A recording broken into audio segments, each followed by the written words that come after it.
हरे कृष्णा, जय श्री कृष्णा। कथामृत की एक और नई कथा में आप सभी का स्वागत है। तो आज की कथा बहुत इंटरेस्टिंग है, बहुत यूनिक टॉपिक है।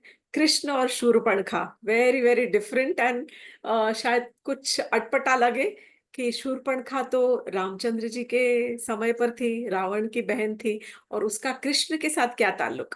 या ये कृष्ण और शूर्पणखा तो एक साथ हो ही नहीं सकते, क्योंकि पूरे युगांतर है, पूरे युग का अंतर है। वो एक शूर्पणखा जो थी वो त्रेता युग में थी, और कृष्ण भगवान जो थे वो द्वापर युग में थे। तो इसी पहेली को थोड़ा सा सुलझाने की आज मैं कोशिश करूंगी। तो let's begin with this beautiful story and much more. This is only one part. ये जो कथा है एक छोटा सा हिस्सा है ये आज की कहानियों का। तो उन सब की आज चर्चा करेंगे। ॐ अज्ञानतिमिरान्धस्य ज्ञानाञ्जनशलाकया चक्षुरुन्मिलितं येन तस्मै श्रीगुरुवे नमः। वाञ्छकल्पतरुभ्यश्च कृपासिन्धुभ्य एव च पतितानां पावनेभ्यो वैष्णवेभ्यो नमो नमः। हे कृष्ण करुणा सिन्धु दीनबन्धु जगत्पते गोपेश गोपिका कान्त राधा कांत नमोस्तुते। तप्त कांचन गौरांगी राधे वृंदावनेश्वरी वृषभानु वृषभानुसुते देवी प्रणमामि हरि प्रिये। हरे कृष्णा कृष्ण कृष्णा हरे हरे, हरे राम राम राम हरे हरे। तो कहानी कुछ इस प्रकार की है कि हम आपको ले चलते हैं सबसे पहले त्रेता युग में। तो त्रेता युग में okay, now before I begin with Treta and युग एंड द्वापर युग, लेट मी टेल यू, ये बहुत सारी जो कहानियां हैं ये कुछ कुछ गर्ग संहिता में लिखी हुई हैं।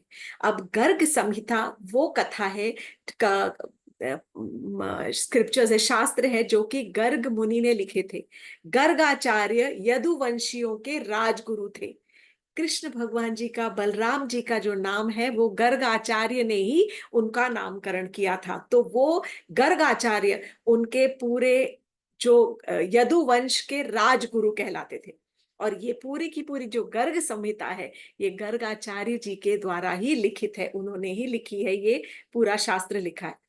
ये जो कथाएं हैं ये पूरा एक वार्तालाप है, conversation which is going on between Mithila के एक बहुत बड़े राजा थे बहुलाश्व, और उनके मन में बहुत सारी शंकाएं, बहुत सारे डाउट्स उत्पन्न हो रहे थे। और तब उन्होंने नारद मुनि के सामने बैठकर अपनी बहुत सारी शंकाएं उनके सामने प्रस्तुत की, और नारद मुनि ने उनके एक एक शंका का निवारण किया। और सारी जो बहुत सारी जो कथा है, कृष्ण कथा है, ये पूरी की पूरी कॉन्वर्सेशन नारद मुनि बहुलाश्व राजा के प्रश्नों के उत्तर के रूप में ये दे रहे हैं।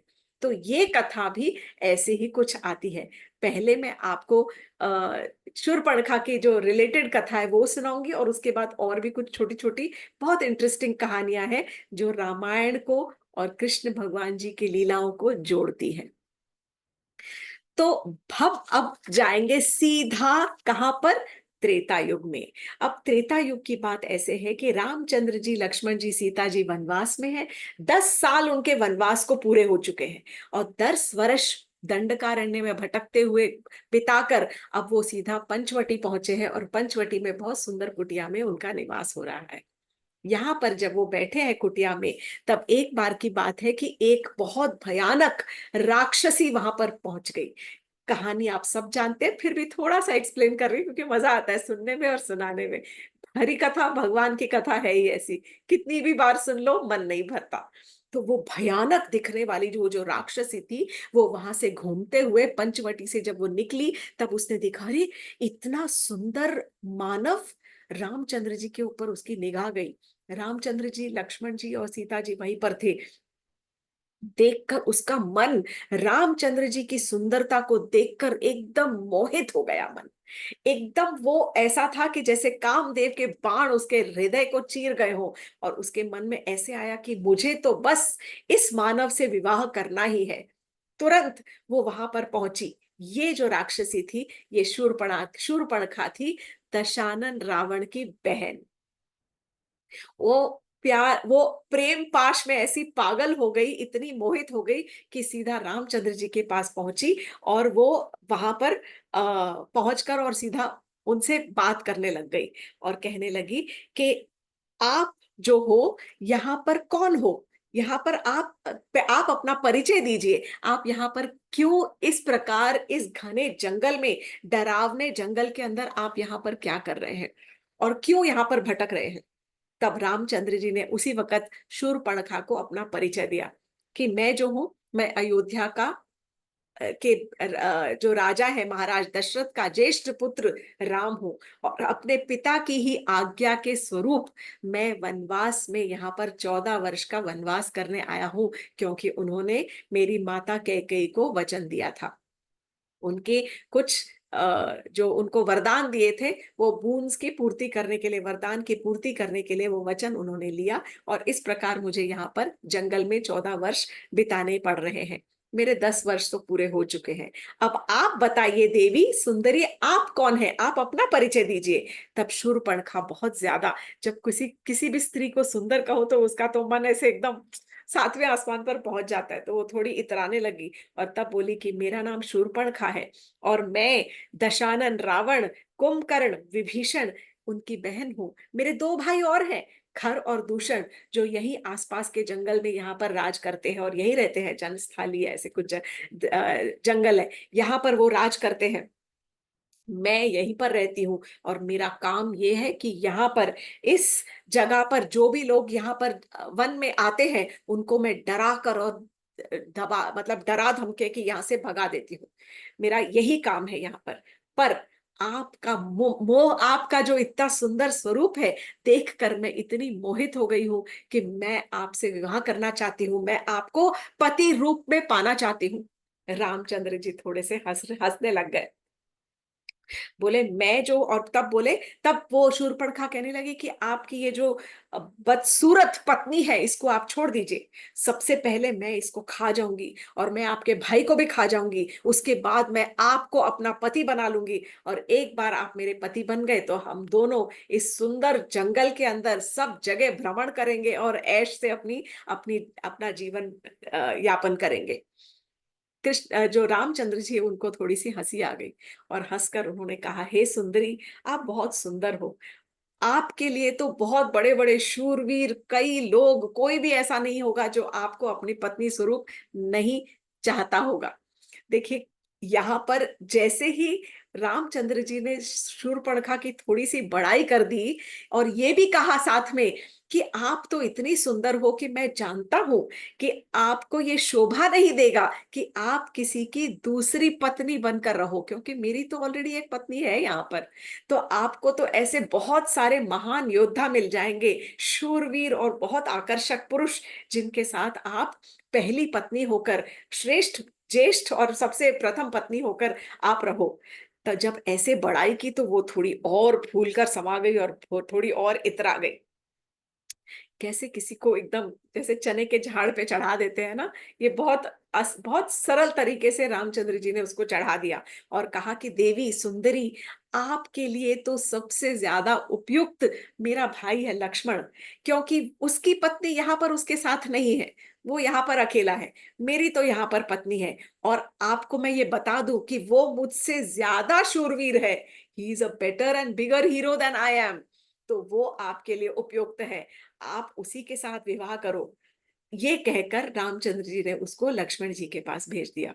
वो ना समझ शूर्पणखा, मंद बुद्धि वो सीधा लक्ष्मण जी के पास पहुंची, और लक्ष्मण जी के पास पहुंचकर उसने कहा, हे आकर्षक पुरुष, ओ हैंडसम मैन, मैं आपसे विवाह करना चाहती हूँ।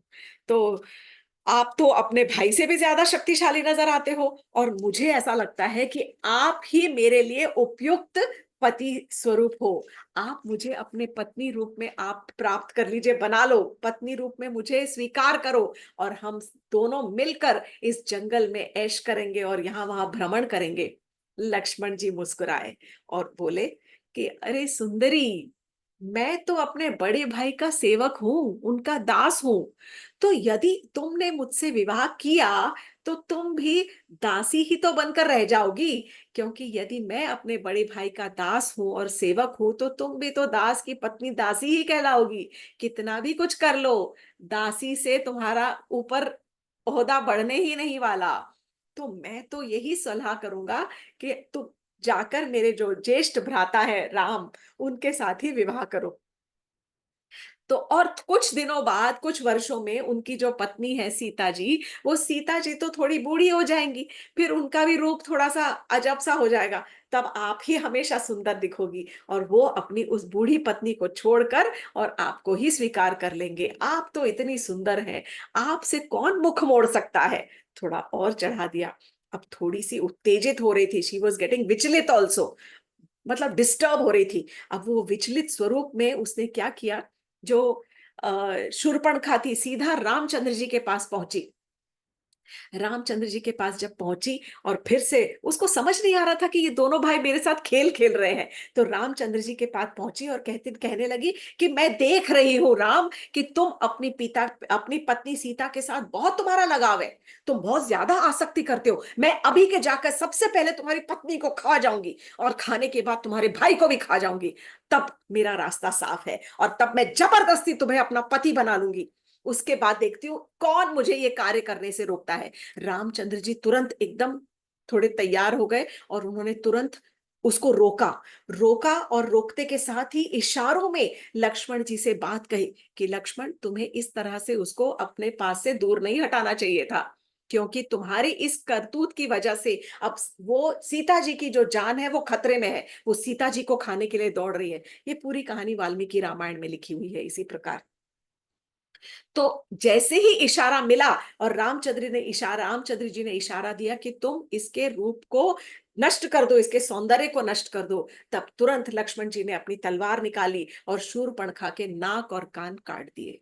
यह कथा हमको सबको पता है। उसके बाद सीधा ये भागी है और अपने भाई खरदूषण के पास रोती हुई, बिलखती हुई, खून से लथपथ शूर्पणखा भागती हुई अपने भाइयों के पास गई है। उसका ये हाल देखकर भाई बहुत तड़प गए और जो खरदूषण थे वो 14,000 सैनिकों को अपने साथ लेकर, दैत्यों को लेकर, और उन्होंने रामचंद्र जी के जो पंचवटी का जो उनका आश्रम था वहां पर चढ़ाई कर दी। परंतु रामचंद्र जी और लक्ष्मण जी ने उन सारे के सारे 14,000 दैत्यों को चुटकियों में समाप्त कर दिया। जब शूर्पणखा ने देखा कि यहाँ तो कुछ भी नहीं हुआ, तब वो भागती हुई सीधा अपने भाई रावण के पास लंका में पहुंची। रावण के पास पहुंचकर रोती बिलखती उसने थोड़ा टेढ़ा मेढ़ा गोल मटोल कुछ मिर्च मिसाला डाल के और कथा सुनाई और रावण को बहुत उकसाया और कहा कि सीता के कारण ही ये सब हुआ है, और वो सीता इतनी सुंदर है कि मैं तो देख ही नहीं सकती कि वो वहां किसी और मानव के साथ में रह रही है। भैया, आपको ही सीता के साथ विवाह करना चाहिए।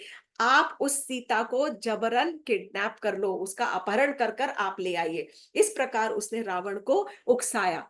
आगे की कथा बहुत लंबी है। हम जानते हैं कि रावण ने या फिर कभी और भी सुना देंगे कि रावण ने एक ब्राह्मण साधु का रूप धरा और वो सीता जी को अपहरण करने के लिए लेकर आया। यहाँ की कहानी थोड़ी सी ट्विस्ट हो जाती है। अब नारद मुनि ये कथा को आगे राजा मिथिला के राजा बहुलाश्व को ये कहानी सुना रहे हैं कि उसके बाद जो शूर्पणखा थी, जिसके नाक और कान कट गए थे, उसने अपने भाई रावण को उकसाया रामचंद्र जी के ऊपर, मतलब सीता जी का अपहरण करने के लिए, और उसके बाद वो सीधा पुष्कर तीर्थ को चली गई। वहां पर क्या करने गई? वो तपस्या करने गई। क्यों? क्योंकि उसका जो मन था वो इतना रामचंद्र जी के ऊपर मोहित हो गया था कि वो किसी भी तरह से राम को अपने पति स्वरूप में पाना चाहती थी। जो शूर्पणखा थी वो वहां से सीधा पुष्कर तीर्थ को गई और वहां पर जल के अंदर बैठकर समाधिस्थ होकर उसने 10,000 वर्षों तक तपस्या की है, घोर तपस्या की है शिव जी की। क्योंकि जो रावण था वो भी शिव भक्त था और यही उसने देखा था, शिव की ही उपासना करना उसने सीखा था और उसने देखा था। तो शूर्पणखा पानी के अंदर बैठकर, समाधि में बैठकर 10,000 वर्षों तक उसने शिव जी की तपस्या की है, केवल एक बहुत गहन इंटेंस डिजायर और इच्छा के साथ में कि मैं राम को अपने पति स्वरूप में पाना चाहती हूँ। 10,000 वर्षों के बाद शिव जी प्रसन्न होकर वहां पर प्रकट हुए और उन्होंने कहा कि कहो शूर्पणखा कि तुम्हें मैं किस प्रकार का वरदान दूं, क्या चाहती हो तुम, मैं तुम्हारी तपस्या से बहुत प्रसन्न हूं। तब शूर्पणखा ने कहा कि हे प्रभु, आप प्रसन्न हैं तो बस आप तो जानते हैं मेरे मन की इच्छा क्या है, कि मैं राम के साथ विवाह करना चाहती हूँ, मैं उनको अपने पति स्वरूप पाना चाहती हूँ।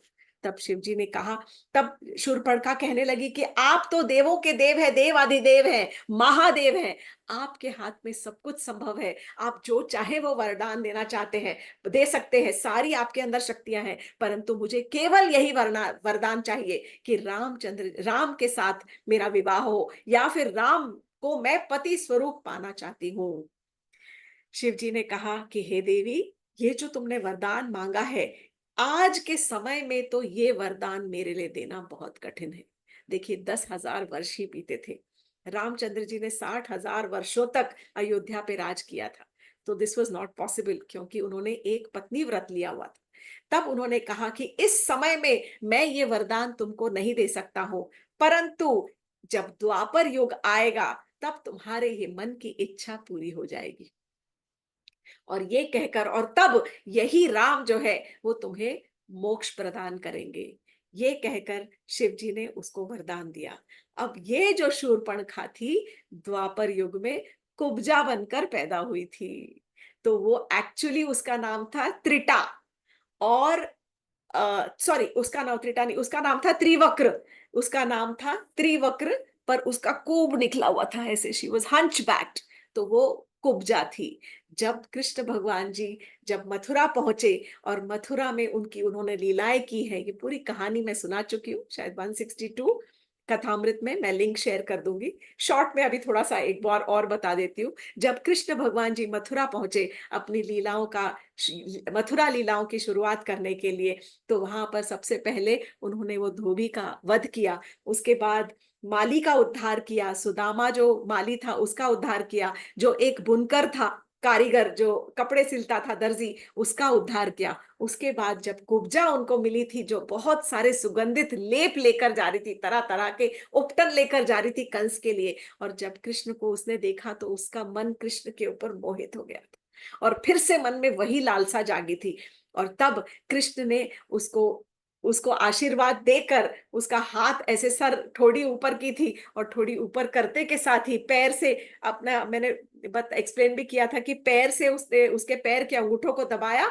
और उसकी ठोड़ी को ऐसे ऊपर किया, तो पूरा का पूरा शरीर एकदम सीधा हो गया, और बहुत ही सुंदर, बहुत सुंदर स्त्री के रूप में उसका सारा का सारा शरीर जो था वो परिवर्तित हो गया।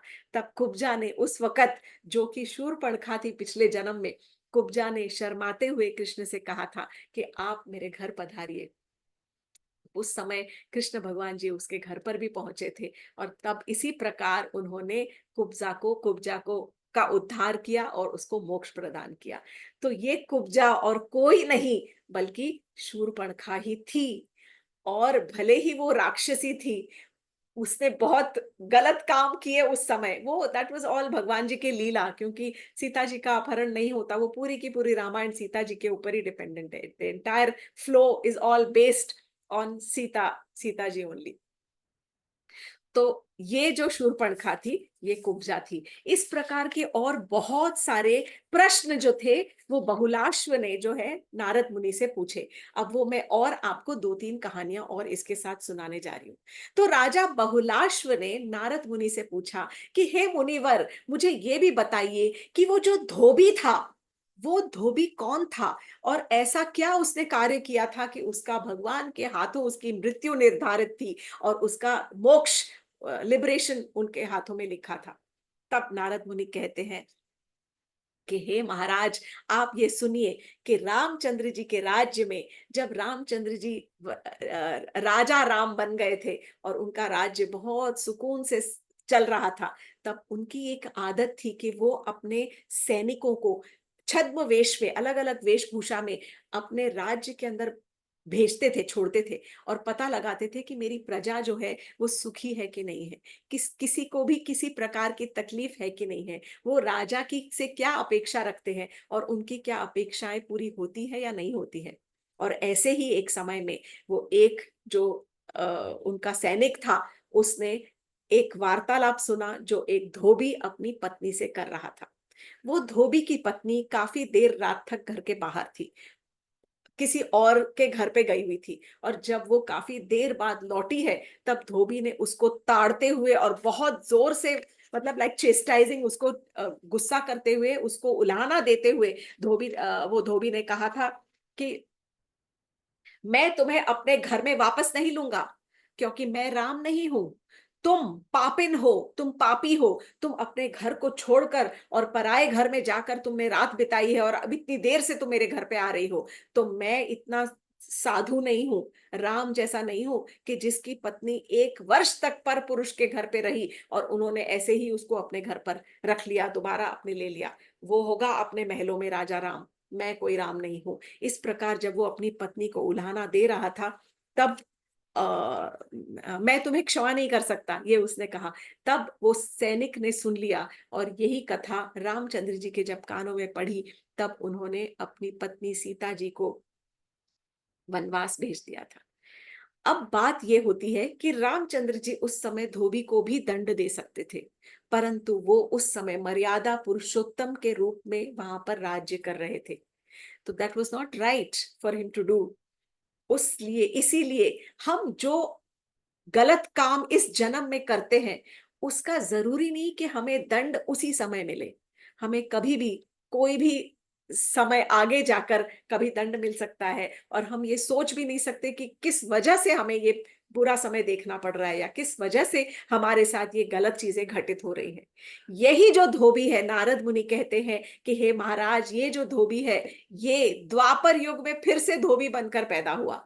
और जब कृष्ण भगवान जी इसके पास से कुछ कपड़े मांग रहे थे कि अरे हमें भी कुछ राजसी वस्त्र दे दो, तब धोबी ने इनका भी अपमान किया था और इनको भी उल्हाना दी थी। और धोबी ने कहा था कि तुम्हारी ऐसी औकात कि तुम मुझसे राजसी वस्त्र मांगो, तुम तो जंगलों में खेलने वाले ग्वाल बाल हो, तुम्हारी कोई औकात नहीं है। ये जो मैं लेके जा रहा हूं, ये हमारे राजा के लिए है। और धोबी ने ये कहा कि तुमने ऐसा सोच भी कैसे लिया कि ये तुम राजसी वस्त्रों के लायक हो, तुम मुझसे इस प्रकार के वस्त्र किस बेसिस पर और किस जुर्रत से मांग रहे हो।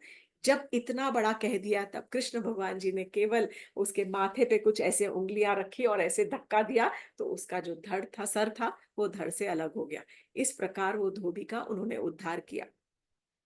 तो धोबी जो था, वो भी रामचंद्र जी के राज्य से वापस उसको, he was reborn as a धोबी।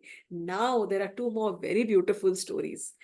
एक था वो बुनकर, और एक थी वो बुनकर, और एक था माली। एक्चुअली एक और कुवल्या पीड़ भी है। Do we have time? Okay, we'll just go through it very quickly। So जो माली था, let's talk about the weaver, क्योंकि धोबी को मारने के बाद कृष्ण भगवान जी ने वो कपड़े लिए और कपड़े लेकर सीधे एक दर्जी के पास गए। अब ये दर्जी की जो कहानी है, ये जो नारद मुनि है, ये इस प्रकार बताते हैं कि जब रामचंद्र जी का विवाह हुआ सीता जी के साथ में, तब जनक राजा, जो कि शीरध्वज नाम के राजा भी कहलाते हैं, जनक राजा के राज्य के अंदर एक बहुत कमाल का एक बुनकर था, दर्जी था।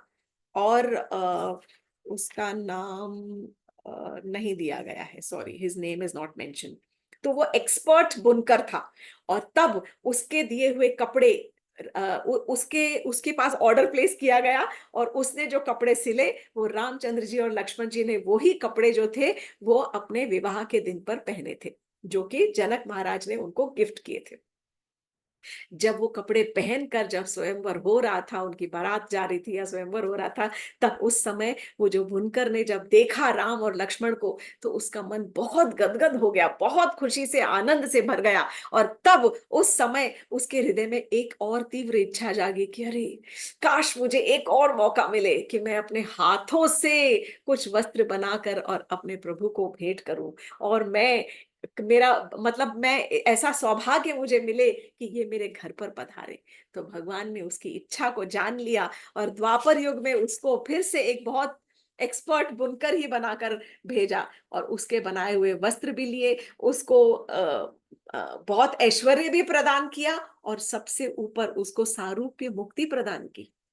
आई हैव एक्सप्लेन सारूप्य मुक्ति अर्थात उनके जैसे ही शरीर, उनके जैसे स्वरूप की, उतनी सुंदरता की, चतुर्भुज स्वरूप की उनको मुक्ति दी कि जब उसका देहांत हो जाएगा उसके बाद सारूप्य मुक्ति मिलेगी उसको।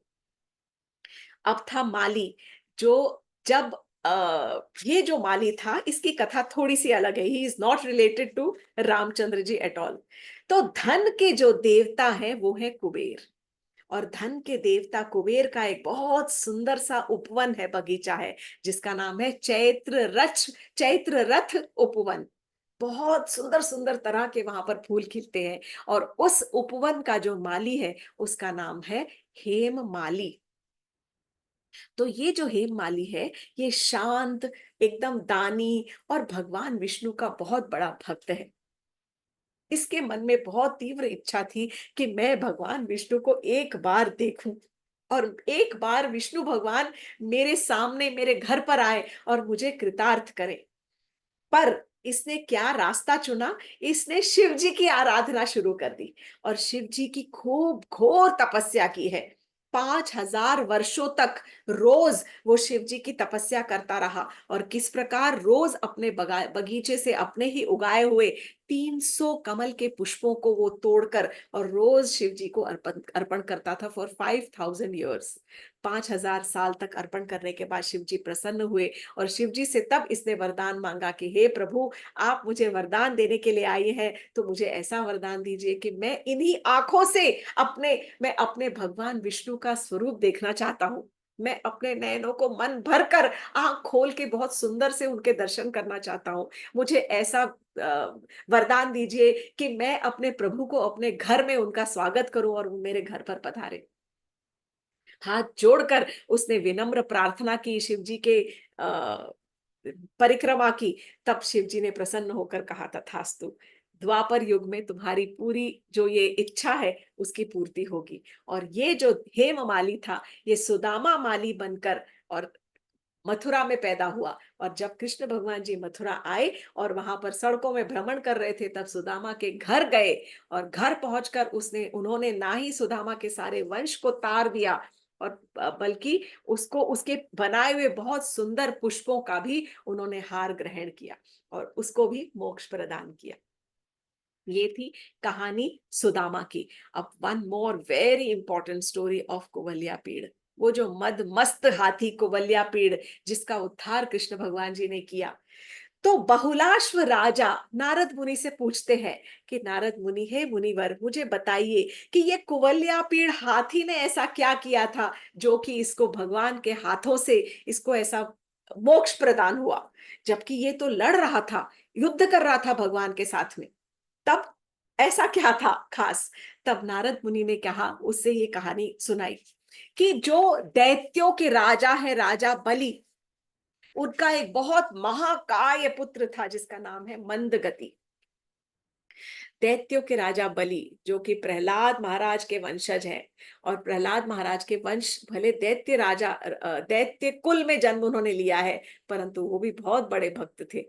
बहुत सारे हमने कथाएं इनकी भी सुनी हुई है, but we'll concentrate on this. उनके एक बहुत महाकाय, लाइक अ जायंट शरीर वाला, बहुत ह्यूज विशाल शरीर का उनका एक पुत्र है जिसका नाम है मंदगति, उसका नाम था। बहुत शक्तिशाली था। उसके अंदर 10,000, उसके अंदर 1,00,000 हाथियों का बल था उस पुत्र के अंदर। एक बार उसके मन में आई कि मुझे एक तीर्थ यात्रा करनी चाहिए, और तीर्थ यात्रा करने के लिए वो रंग क्षेत्र पहुंचा, South India. There he came across, वहां पर उसने देखा कि बहुत भीड़ है उस रंग क्षेत्र में, और उस भीड़ के अंदर वो थोड़ा सा विचलित जैसा हो गया, अजीब सा उसको घुटन जैसी महसूस होने लगी। तब क्योंकि विशाल शरीर था, बड़े बड़े लंबे चौड़े हाथ थे, लोगों को इस प्रकार वो धक्का देने लग गया, और धक्का दे देकर लोगों को गिरा के अपना रास्ता बना के आगे बढ़ने लग गया। बहुत कॉमन है, बहुत नॉर्मल है। हमने और आपने भी कई बार शायद किया होगा इस प्रकार का कुछ ना कुछ, at least may be in minuscule form. तो जैसे ये मंद गति आगे बढ़ने लग गया, ऐसे कि जैसे थोड़ा पागल हो गया था, और मद मस्त हाथी की तरह वो वहां पर बिहेव करने लग गया, लोगों को हाथ से धक्का मार मार के हटा के अपना रास्ता आगे बढ़ा रहा था। जैसे वो लोगों को धक्का मार के जमीन पे गिरा रहा था, वैसे ही अनायास उसका हाथ एक ऋषि मुनि के ऊपर पड़ गया। ये त्रिटा ऋषि थे। और त्रिटा ऋषि, ऋषि मुनि तो वैसे ही सब कमजोर होते हैं। त्रिटा ऋषि को इन्होंने जैसे ही धक्का दिया तो वो ऋषिवर गिर पड़े। और वो गिरने के बाद उन्होंने तुरंत, उनको क्रोध आया, और क्रोध के आते के साथ ही मुनि ने उसको श्राप दे दिया कि तुम तो एक पागल हाथी की तरह बिहेव कर रहे हो, मैं तुम्हें श्राप देता हूं कि तुम एक हाथी बन जाओ। तुरंत शरीर उसका, जो मंद गति का जो शरीर था, वो तो ऐसे गिर गया कि जैसे कोई कपड़े बदलता है। और तुरंत उनका शरीर एक बड़े से महाकाय विशाल हाथी के स्वरूप में बदल गया। उसके दिल में बहुत ज्यादा तकलीफ हो रही थी, और एकदम उसको प्रायश्चित करना था, और बहुत दुख होने लग गया। तब मंदगति को अपनी गलती का एहसास हुआ। तुरंत उसने हाथ जोड़े और जो त्रिटा ऋषि थे उनके चरणों में गिर गया। वो उनका उसने परिक्रमा की, और परिक्रमा करके और अपने प्रायश्चित रूप में प्रार्थना करने लग गया कि हे ऋषिवर, मुझसे बहुत बड़ा अपराध हुआ है कि मैंने आपको रुष्ट किया है, मैंने आपका अपराध किया है, मुझे क्षमा कर दीजिए। मुझे बताइए कि मैं किस प्रकार प्रायश्चित करूं।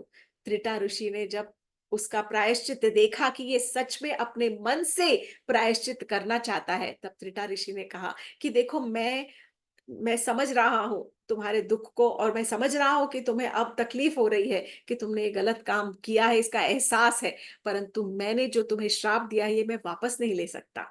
परंतु मैं तुम्हें ये आशीर्वाद और दे सकता हूं कि तुम्हारा उद्धार स्वयं भगवान के हाथों होगा। ये मैं तुम्हें आशीर्वाद देता हूं कि जब भगवान द्वापर युग में जन्म लेंगे, तब वो अपने हाथों से तुम्हारा उद्धार करेंगे। ये कहकर तब वो जो हाथी था, वो वहां से सीधा विंध्य पर्वत की तरफ वो चला गया। कई सालों तक वो विंध्य पर्वत में विचरता रहा। अब मगध के जो राजा थे जरासंध, जरासंध की बेटी थी अस्ति और प्राप्ति, उनकी दो पुत्रियां थी। जरासंध ने अपनी दोनों बेटियां अस्ति और प्राप्ति का जो विवाह था वो कंस के साथ कर दिया। और जब विवाह किया तो विवाह स्वरूप ये जो कुवल्या पीड़ हाथी था, इसको भेंट स्वरूप अपने जवाई कंस को दे दिया। और तब, पर कैसे कैप्चर किया? क्योंकि ये जो कुवल्या पीड़ हाथी था, इसके अंदर 10,000 हाथियों का बल था, और इसको पकड़ना बहुत मुश्किल था। तब जरासंध अपने साथ 1,00,000 हाथी लेकर आया, और 1,00,000 हाथियों की मदद से उसने जरासंध को एकदम उसकी शक्ति के साथ में कैप्चर किया। 1,00,000 हाथियों के बल से जरासंध को पकड़ा, और पकड़कर कैद करके अपने तरफ ले गया मगध राज्य में। और मगध राज्य में जब उसने अपनी बेटियों का विवाह किया, तब उसने भेंट स्वरूप अपने जवाई कंस को ये हाथी भेंट किया। और जिस दिन कंस का वध निहित था, उसी दिन खूब शराब पिला के और खूब मद मस्त करके हाथी को सबसे पहले दरवाजे पे, जो अखाड़े का जो गेट था, मेन एंट्रेंस द्वार के ऊपर खड़ा कर दिया। कुवलिया पीड़ की वध की कथा मैंने शायद पिछली बार ही सुनाई थी, कंस वध के समय 163 कथामृत में, in very detail, very interesting, you must hear this. So इस प्रकार बहुत सारे जो पिछले जन्म है, कई सारे जो, बहुत सारे रामायण से भी आते हैं और कुछ इधर उधर से आते हैं। हर एक जो किरदार है, हर एक का एक पिछला जन्म है, एक कर्म है, जिसकी पूर्ति करने के लिए वो कहीं ना कहीं प्रकट होता है, और भगवान उसका उद्धार करते हैं। तो भगवान उद्धार करते इसीलिए है क्योंकि शायद उनके मन की इस प्रकार की इच्छा होती है, उनका प्रायश्चित इतना बड़ा होता है, या उनको जैसे ये तो ऐसा हुआ कि साधु के संपर्क में आने से जो साधु का जो श्राप था, वो तो एक ब्लेसिंग बन गया मंद गति के लिए। मतलब देखने वाला इस प्रकार भी देख सकता है। तो कृष्ण भगवान जी और रामचंद्र जी कथाओं में बहुत कुछ सिमिलैरिटी है। सबसे बड़ी सिमिलैरिटी, सबसे ज्यादा इंपॉर्टेंट, जो मैं कई बार बता चुकी हूँ कि सारी की सारी जितनी गोपियां हैं, सब की सब रामायण से ट्रांसफर होके यहाँ पर आई है। क्योंकि बहुत अलग अलग अलग अलग, जो मिथिला की स्त्रियां थी, जो अयोध्या की स्त्रियां थी, जो जो साधु थे जिनसे उनकी मुलाकात हुई, सब बहुत सारे ऋषि मुनियों की और बहुत सारे जिनके जिनके संपर्क में श्री राम आते गए और जिनका मन रामचंद्र जी के ऊपर मोहित होता गया, और सबको लगता था अरे काश हम इनको अपने पति स्वरूप में पा लेते, काश हम इनके साथ में कुछ क्रीड़ा कर पाते, काश हमारे साथ भी इनकी कुछ लीला होती। उन सब के मन की, हृदय की जितनी इच्छाएं थी, सबको पूरा किया कृष्ण भगवान जी ने जब वो कृष्ण लीला में आए। क्योंकि कृष्ण लीला में तो उन्होंने सबको दिखा दिया कि आई एम गॉड। मतलब शुरू से ही, बचपन से देवर ऑल सुपर नेचुरल लीलाज, सारी सुपर नेचुरल लीलाएं थी। रामचंद्र जी में कभी किसी को नहीं पता चला कि वो भगवान है, क्योंकि उन्होंने मर्यादा पुरुष के रूप में जन्म लिया और उसी मानव के ही रूप में उन्होंने वो पूरा का पूरा अपना जीवन व्यतीत किया है। तो these were some very interesting stories. I hope, मुझे आशा है कि आपको आज की ये कथाएं मतलब आनंद मिला होगा कथाओं को सुनकर। तो आज की कथामृत को हम यहीं विराम देंगे, कृष्ण कथा को थोड़ा और आगे बढ़ाएंगे अगली बार। Let's see how it goes, I think so. Kathamrit को आज विराम देते हुए, जय Shri Krishna, Hare Krishna, thank you very much for joining with कथामृत।